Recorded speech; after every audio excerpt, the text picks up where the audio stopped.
पहले एक वक्त था जब लोग कहत की वजह से मर जाया करते थे, क्योंकि लोगों के पास ज़्यादातर खाने को चीज़ें नहीं होती थी, जिसकी वजह से अक्सर कबीले के कबीले साफ हो जाते थे। लेकिन अब स्ट्रेंजली कुछ ऐसा वक्त आ पहुंचा है जब लोग खाना ना मिलने की वजह से नहीं, बल्कि ज़्यादा खाने की वजह से मर रहे हैं। अगर हम वर्ल्ड हेल्थ ऑर्गेनाइजेशन के डाटा की बात करें तो इस टाइम पर 39% लोग इस दुनिया के अंदर वो हैं जो कि ओवरवेट हैं। इसके अलावा जो 1 बिलियन से ज़्यादा लोग हैं वो ओबिसिटी के लेवल का शिकार हैं। और वहीं पर 2.8 मिलियन पीपल हर साल मोटापे की वजह से जो बीमारियां होती हैं उनकी वजह से हर साल मर जाते हैं। तो जहां पर होना तो ये चाहिए था, इन अलार्मिंग फिगर्स को देख कर के एक कैंपेन स्टार्ट होनी चाहिए थी ग्लोबल लेवल के ऊपर, और अवेयरनेस लोगों को दी जानी चाहिए थी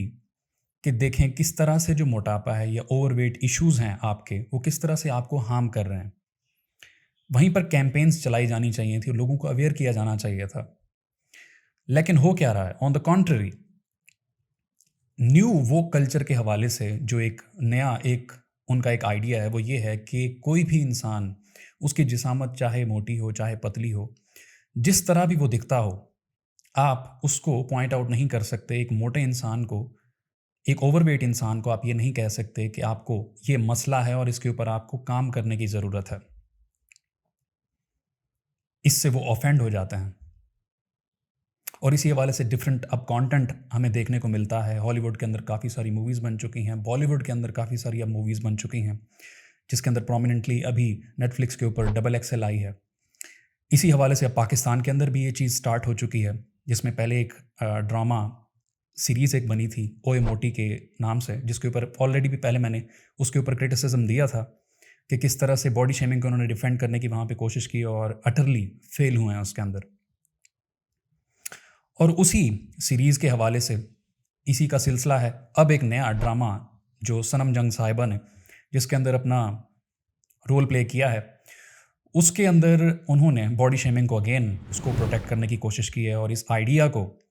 इसको एक्सेप्टेबल बनाने की और नॉर्मलाइज करने की बात की है कि ओवरवेट इंसान को उसको जज नहीं करना चाहिए। अब प्रोमिनेंटली मैंने इस वजह से इसके ऊपर चुना, इस टॉपिक के ऊपर बात करने को, क्योंकि इसके ऊपर ढेर सारी जो अप्रिसिएशंस हैं सनम जंग साहिबा को, वो इंटरनेट के ऊपर हासिल हो रही हैं।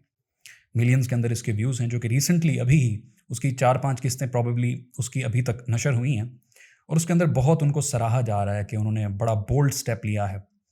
और इस तरह के एक प्रोमिनेंट इशू को हाईलाइट करने की कोशिश की है। तो ज़रा ये पैकेज देखें जिसके अंदर सनम जंग साहिबा ने इस सारे आइडिया को, बॉडी शेमिंग के आइडिया को प्रोटेक्ट करने की कोशिश की है और इसको नॉर्मलाइज करने की कोशिश की है कि किस तरह हमारी सोसाइटी बहुत क्रूअल है उन लोगों के साथ जो कि ओवरवेट हैं या ओबीस हैं, और हमारी सोसाइटी को बदलने की ज़रूरत है कि किस तरह ये जो एक स्टिग्मा है वो जो ओबीस पीपल होते हैं उनको, उनकी सेल्फ एस्टीम को हर्ट करता है और इसी तरह उनके कॉन्फिडेंस को हर्ट करता है, जिससे वो मेंटल हेल्थ इश्यूज़ का भी शिकार होते हैं। पहले ये पैकेज देखें, उसके बाद इसके ऊपर बात करते हैं। होंगे मोटे हम दुनिया के लिए, लेकिन हमारे लिए तो हम सेहतमंद हैं। लोग जो मर्जी बोले Mona, I love you Mona. समझ गई मैं, हमें गैस्ट्रिक प्रॉब्लम है। देखो भाई, आजकल मोटे आदमी को एक पतली और प्यारी बीवी चाहिए। अगर मैं ऐसी हूँ तो किसी को इसमें क्या मसला है? और हम बुलिंग के बारे में बात कर रहे हैं, हम बात कर रहे हैं लोगों को स्नप करने के बारे में, हम बात कर रहे हैं कि हम लोगों को मेंटली डिस्टर्ब कर देते हैं, and you know because of bullying and because of harassment, because of you know pulling each other down and body shaming. ये चीज़ मेंटल डिसऑर्डर्स की तरफ भी लेके जाती है, eating disorders, anxiety, depression, mental issues, and this is exactly all that we are talking about in Pyaari Mona. इस package को discuss करने से पहले इस बात को हाईलाइट करना ज़रूरी है कि सनम जंग साहिबा ने इस रोल को निभाने के लिए अपना कोई वेट गेन नहीं किया, या फिर वो पहले से कोई मोटी नहीं थी, ओवरवेट नहीं थी, बल्कि उन्होंने इस रोल को निभाने के लिए फैट सूट का इस्तेमाल किया, which means personally she is physically fit, and which means कि वो अपनी डाइट का भी अच्छा ख्याल रखती हैं, इसके अलावा वर्कआउट भी करती हैं और एक डिसिप्लिन लाइफ खुद गुजारती हैं। लेकिन इस ड्रामा और इस मैसेज के थ्रू वो हमारी यंग गर्ल्स और हमारी यूथ को क्या बताना चाह रही हैं कि आपको, अगर आप मोटे हैं तो आपको अपनी डाइट के ऊपर ख्याल करने की कोई ज़रूरत नहीं है, आपको एक्सरसाइज या वर्कआउट करने की बिल्कुल ज़रूरत नहीं है, आपको डिसिप्लिन लाइफ गुजारने की कोई ज़रूरत नहीं है, आप जैसे हैं वैसे ठीक हैं। तो यहाँ पर ये तो एक दोगला एक बिहेवियर हमें दिखाई देता है कि आप खुद कुछ प्रैक्टिस कर रहे हैं, आप खुद एक चीज़ के अंदर 100% बिलीव नहीं करती, लेकिन आप बाकियों को ये मैसेज देने निकल पड़ी हैं कि ये चीज़ ऐसे नहीं होनी चाहिए। तो सबसे पहले आप खुद इसको अपनाएं, 100% अपना बॉडी वेट जो है अपना गेन करें और फिर इसके ऊपर बात करें, फिर आप अच्छी भी शायद लगेंगी। इसके अलावा अगर हम पैकेज की तरफ आएँ तो सबसे पहली उन्होंने बात वहाँ पे ये की कि अगर आप ओवरवेट इंसान हैं, अगर आपका वज़न ज़्यादा है, तो सबसे पहले जो आपका जो क्लोज़ेस्ट सर्कल होता है वो आपको पिन पॉइंट करता है, वो आपको जीने नहीं देते। तो यहाँ पर एक बात दिमाग में आती है कि जब भी आपके अंदर कोई चीज़ गलत होगी तो आप किससे एक्सपेक्ट करते हैं कि वो कौन इंसान होगा जो कि आपकी गलती पॉइंट आउट करेगा। तो जो सबसे आपका क्लोजेस्ट सर्कल होता है वही आपको पॉइंट करता है, क्योंकि वो सबसे बड़े आपके वेल विशर्स होते हैं। दो कि 100% आई एग्री कि कभी भी आप जब सोशल सर्कल के अंदर कहीं पर भी बैठे हों 2-4 लोगों के अंदर, तो लोग जनरली अपनी नफ्स की कमज़ोरी की वजह से या किसी आउट ऑफ जेलसी या out of whatever, out of insecurity या अपने आप को बड़ा दिखाने के लिए लोगों की गलतियां पॉइंट आउट करते हैं इस तरह से, और पब्लिकली करते हैं, जो कि बहुत ही गलत बात है, ऐसा नहीं करना चाहिए। But at the same time ये आपको इसके ऊपर एक स्टक अप होने का और स्टबन होने की भी इजाज़त नहीं देता कि अगर आपको लोग इस तरह से बॉडी शेमिंग करते हैं, अगर आपको पिन पॉइंट करते हैं कि आप मोटे हैं, तो ये चीज़ आपको ये हक नहीं देती कि आप इस तरह से स्टबन हो जाएं कि देखें अब मैं जैसी हूँ या मैं जैसा हूँ वैसे ही बिल्कुल ठीक हूँ और इसी तरह मैं खूबसूरत हूँ और मुझे एक्सेप्ट करो। अगर तुम एक्सेप्ट नहीं करोगे तो तुम गलत हो। ये सेंसिबल बात किसी एंगल से भी नहीं लगती। इसके अलावा दूसरी बात जो उन्होंने की कि इसके जो आपके मेंटल हेल्थ इश्यूज़ होते हैं, जो बॉडी शेमिंग जिन लोगों को आप करते हैं उनके अंदर मेंटल हेल्थ इश्यूज़ बहुत ज़्यादा जल्दी डेवलप हो जाते हैं। तो यहाँ पर उनकी इतला के लिए अर्ज़ है, और तमाम वो लोग जो कि इस आइडिया के अंदर बिलीव भी करते हैं उनकी इतला के लिए भी अर्ज़ है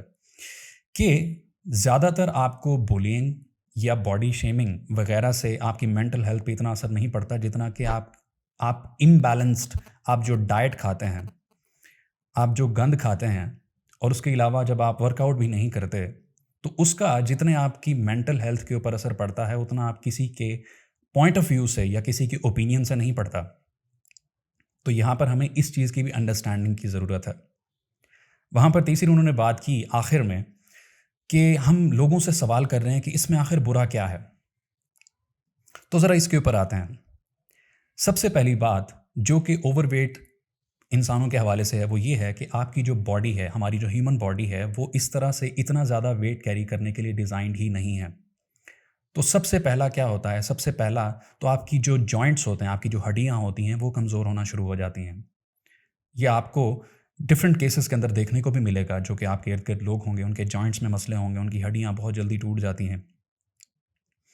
इसके अलावा और जो डिफरेंट ऑर्गन्स के इश्यूज़ होते हैं वो ओबीस पीपल के अंदर ज़्यादा कॉमनली देखने में मिलते हैं। जैसे कि जो ओवरवेट इंसान होते हैं उनके अंदर जो आपका कैंसर होता है, डायबिटीज़ होता है, उसको डेवलप करने के चांसेस ज़्यादा होते हैं। इसी तरह जो हार्ट होता है, किडनी होता है और लंग होते हैं,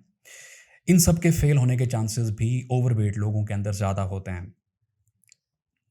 इसी तरह से अगर हम लाइफ एक्सपेक्टेंसी की बात करें तो जो ओवरवेट लोग होते हैं उनकी जो उम्र होती है ऑन एवरेज एक नॉर्मल, एक हेल्दी बॉडी के इंसान से कंपैरेटिवली 3 से 20 साल तक उनकी उम्र जो है वो कम होती है। दो कि ये डिपेंड करता है कि आपका वेट कितना ज़्यादा है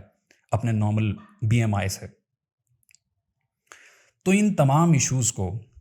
आप इस तरह से नेग्लेक्ट करके आप किसको पागल बना रहे हैं, किसको धोखा दे रहे हैं। अल्टीमेटली आपको ही नुकसान है अगर सामने वाला इस चीज़ को अपनी ज़बान बंद भी कर ले, आपको कमेंट ना करे, आपको पिन पॉइंट ना करे, तो इस तरह से आप कैरी ऑन करें और इसी तरह आप अपना वेट गेन करते रहें और लोग आपको झूठ बताते रहें कि देखें जी आप कितने प्यारे लग रहे हैं, आप जी कितने अच्छे लग रहे हैं, यह चीज़ आपको ओवरवेट होना जो है आपको कभी नुकसान नहीं देगा, कितना खाते पीते घर के लगते हो। तो अल्टीमेटली किसको नुकसान होगा? आप ही को नुकसान होगा। जनरली जितने भी ओबीस पीपल होते हैं, जितने ओवरवेट लोग होते हैं, 40 साल की उम्र तक पहुँचते-पहुँचते उसके बाद उनकी सेहत इतनी ख़राब होती है कि पूरी ज़िंदगी वो अपनी सेहत को दोबारा से स्टेबल नहीं कर पाते। हमेशा डॉक्टर के पास उनका आना-जाना लगा रहता है। ये चीज़ें कहने को बहुत ज़्यादा अच्छी लगती हैं, जैसे आप हों वैसे आप अच्छे हो, लेकिन हमें इस चीज़ से हम लोग भाग रहे हैं कि कई सारी चीज़ें होती हैं जिनके ऊपर आपको काम करने की ज़रूरत है। ये बिल्कुल वैसी ही बात है जिस तरह से आप किसी को किसी और बुराई के ऊपर आप रोकते हो जो कि उसको बेनिफिट नहीं दे रही होती, जैसे कि अब स्मोकिंग हो गई, कोई इंसान आपका, कोई दोस्त आपका ड्रग्स करता है या इस तरह के किसी भी एडल्ट्री वगैरह के अंदर इन्वॉल्व होता है, तो आप उसको क्या कहते हैं? आप उसको ये नहीं कहते कि हाँ यार तुम बहुत अच्छा कर रहे हो, तुम्हारे लिए बहुत बेहतरीन चीज़ है, इसको प्लीज़ कैरी ऑन। बल्कि आप क्या करते हैं, एक वेल विशर होने के नाते आप एम्पैथी उसको दिखाते हैं, आप सिंपैथी उसको शो करते हैं कि देखो यार तुम ये काम ठीक नहीं कर रहे, तुम्हारे लिए ठीक नहीं है और अल्टीमेटली तुम्हें इसके कॉन्सिक्वेंसेस भुगतने पड़ेंगे।